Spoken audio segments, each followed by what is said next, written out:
The Sun. It's one star among 300 billion in our galaxy. It's not close to the center of the Milky Way. It's not the biggest star, not the smallest, the brightest, the hottest, or the coolest. It's not even the only star with planets.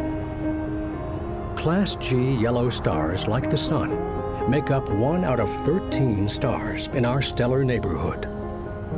It's not special in any way, except one. It's the only star we know of that supports life. The Sun is our star. Without it, Earth would be cold and dark. There would be no weather, no life. In fact, there would be no Earth.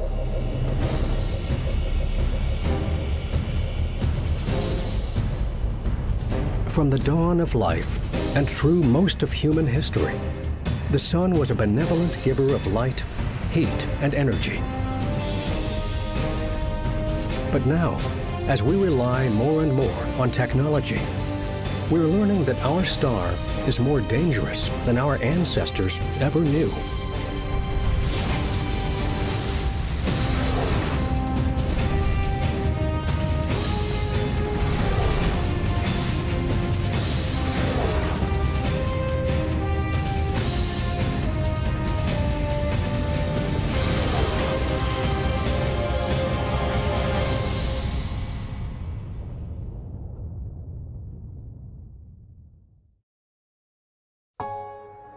Like most stars, the Sun produces a lot of energy.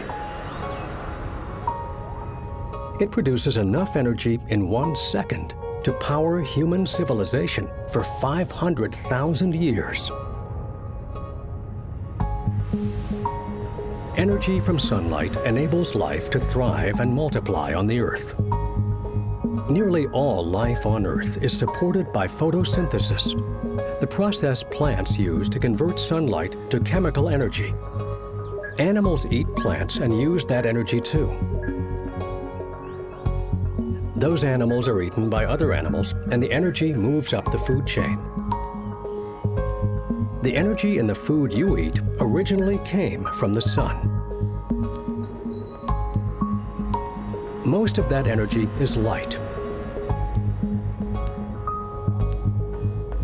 From low-frequency radio waves to high-energy gamma rays, light is much more than what we see. Visible light is one small part of the electromagnetic spectrum. Photons, which are the particles that make up light, travel in waves. High-energy photons make high-frequency light, like X-rays or gamma rays. Low-energy photons make low-frequency light, like radio waves or infrared. But how does the Sun produce so much energy? To find out, we must look deep inside our star.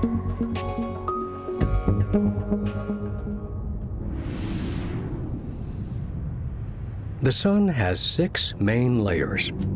The outermost layer is the corona. This is the atmosphere of the Sun. It's much hotter than the surface and can be 1,000,000 degrees Celsius. That's about 1.8 million degrees Fahrenheit. Scientists aren't sure yet why it's so much hotter than the surface. It may be due to magnetic activity, but this is one of the big mysteries of the Sun. The next layer is the chromosphere. This thin layer goes from corona temperature to surface temperature very quickly. The visible surface of the Sun is called the photosphere. This is where all of the visible light that reaches Earth is emitted. It's also the coolest part of the Sun at 5,500 degrees Celsius, or 10,000 degrees Fahrenheit. Just below the photosphere is the convection zone. Here, hot material boils up toward the surface. The plasma at the bottom of the convection zone is around 2 million degrees Celsius, or 3.6 million degrees Fahrenheit. Below the convection zone is the radiative zone. Energy bounces around so much in this layer that it takes 170,000 years for a single photon to escape, even though it's moving at the speed of light. Finally, the core. The heat and pressure in the sun's core are so great that atoms of hydrogen are smashed together to form helium. This process is called nuclear fusion, and it produces the immense amount of energy that will fuel our star over the course of its 10 billion year lifespan. Energy leaves the core as photons. They bounce around the radiative zone for 170,000 years, boil upward through the convection zone, and are finally emitted from the photosphere. From there, the photons travel nearly 150 million kilometers, or 93 million miles, to the Earth in only 8 minutes.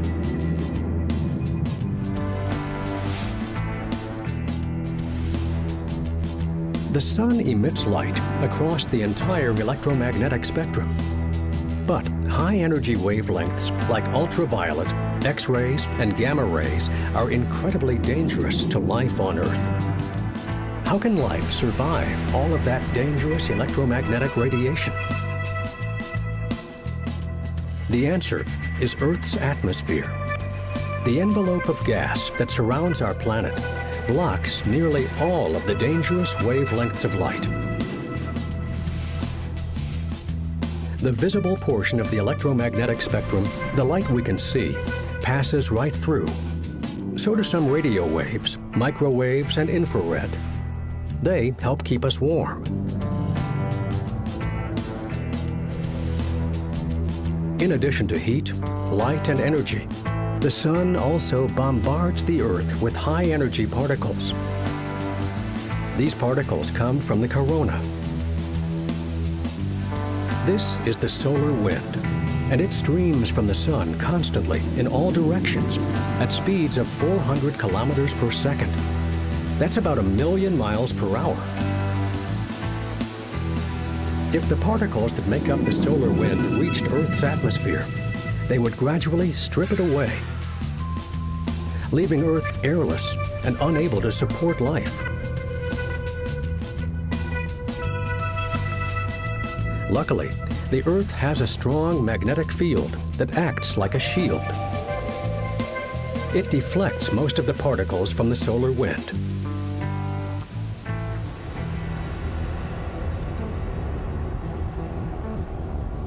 As long as we stay on the ground, humans are fairly safe from the dangerous effects of our star. But with humans and technology in space, things are a bit more complicated. Scientists call conditions in space that affect humans and our technology space weather. It's driven mostly by the sun. Space weather includes the solar wind, as well as solar flares, coronal mass ejections, and geomagnetic storms. We're learning how to forecast space weather. To help, we have more than 20 satellites dedicated to studying the sun.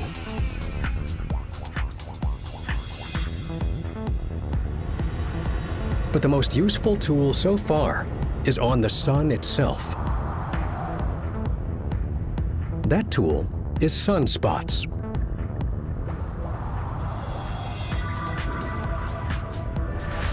Solar storms often start near sunspots, and solar storms affect space weather.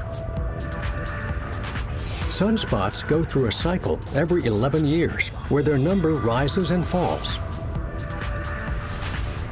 During solar minimum, there aren't many sunspots. Those that appear don't last very long, and solar storms are pretty rare. Solar maximum is a very different story. There can be as many as 100 sunspots on the sun at any given time, and they last for several weeks.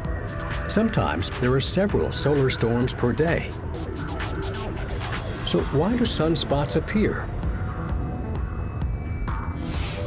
The sun has a large, powerful magnetic field. It extends throughout the entire solar system. This huge magnetic field is generated deep inside the sun, bursting through the surface in long lines and loops.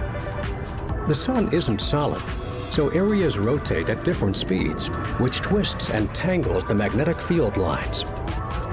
Sunspots form where the twisted lines emerge from the photosphere. Exceptionally strong magnetic activity keeps the plasma in these areas cooler, which is why sunspots appear dark.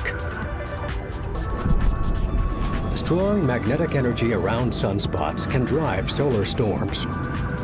A solar flare like this one is a perfect example. A flare occurs when tangled magnetic field lines suddenly snap and reconnect. This releases a burst of electromagnetic radiation and energized particles, or plasma. Only the largest flares have any impact on the Earth. We're much too far away for the intense heat of a flare to ever reach us.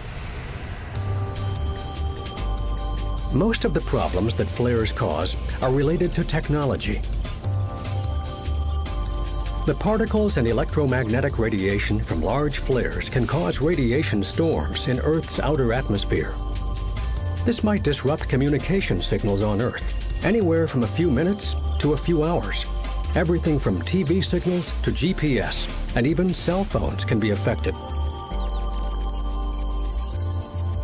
Another type of solar storm is a coronal mass ejection, or CME. CMEs are more dangerous. Unlike flares, CMEs can affect technology on the ground.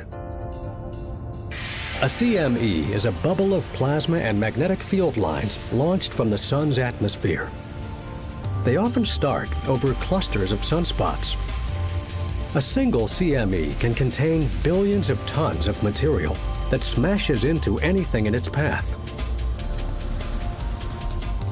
The plasma in a coronal mass ejection is especially dangerous for spacecraft outside of Earth's protective magnetic field. Plasma is a superhot, electrically charged gas. It can damage a satellite's onboard electronics, causing it to fail.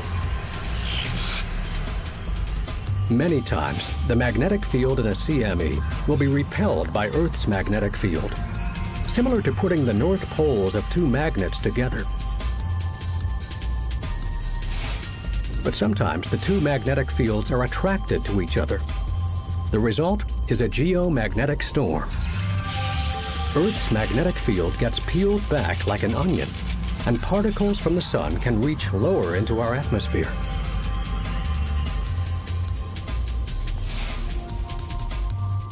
This is what causes the aurorae, the northern or southern lights.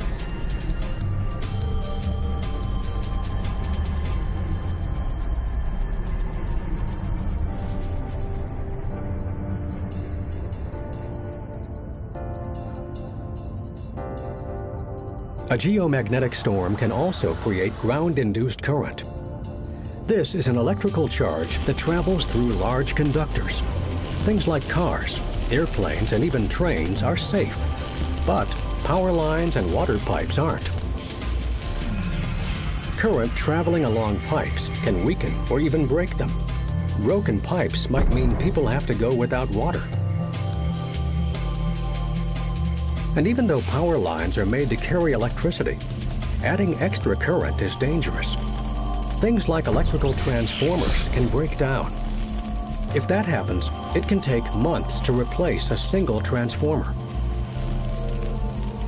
Parts of the power grid could be shut down. That means no refrigeration for food and medicine, no gas pumps or hospitals. Even running water relies on electricity. A CME might not physically harm you, but think about all the things you use every day that need electricity.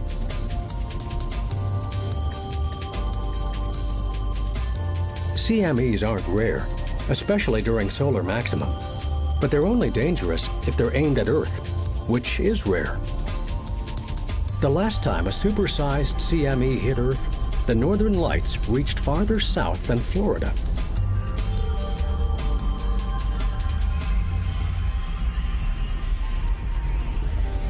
The telegraph system, which was the highest technology of the day, was disabled worldwide. Back in 1859, the effects were minor, but something that size hitting us today would be catastrophic.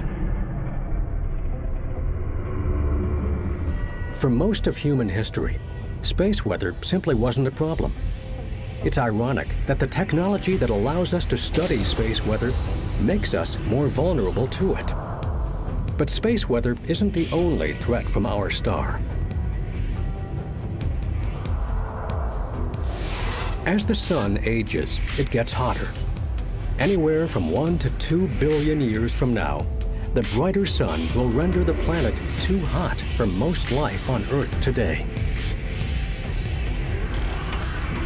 Eventually, it will be so hot, the oceans will evaporate.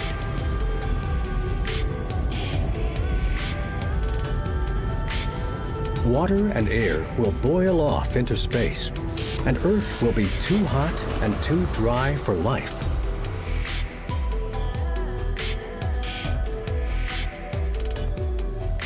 Then, in about 5 billion years, the sun will run out of hydrogen in its core.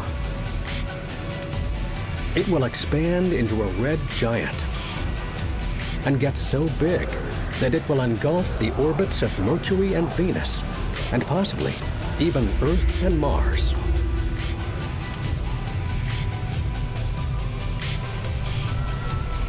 As the sun works to consume as much fuel as it can, it will collapse and fuse helium into carbon for about 100 million years, until it too is exhausted.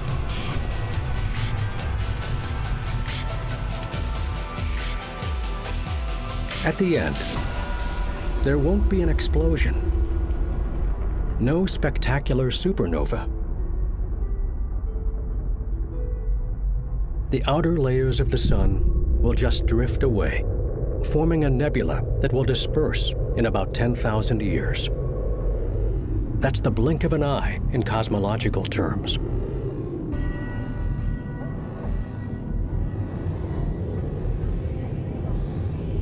The core will remain as a white dwarf, spinning and dissipating heat until it eventually falls dark, billions of years later.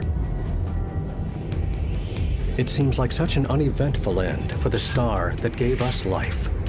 But by the time the sun dies, humans might have moved on to other worlds in other parts of the galaxy. In its time, the sun will fuse elements like carbon, nitrogen, and oxygen, which are the elements of life. The sun will seed the universe with the potential for new life, just like older generations of stars did for our sun. It's a cosmic cycle.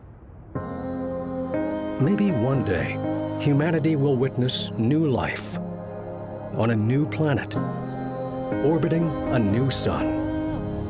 If that life is anything like us, they will look up to their own star and wonder.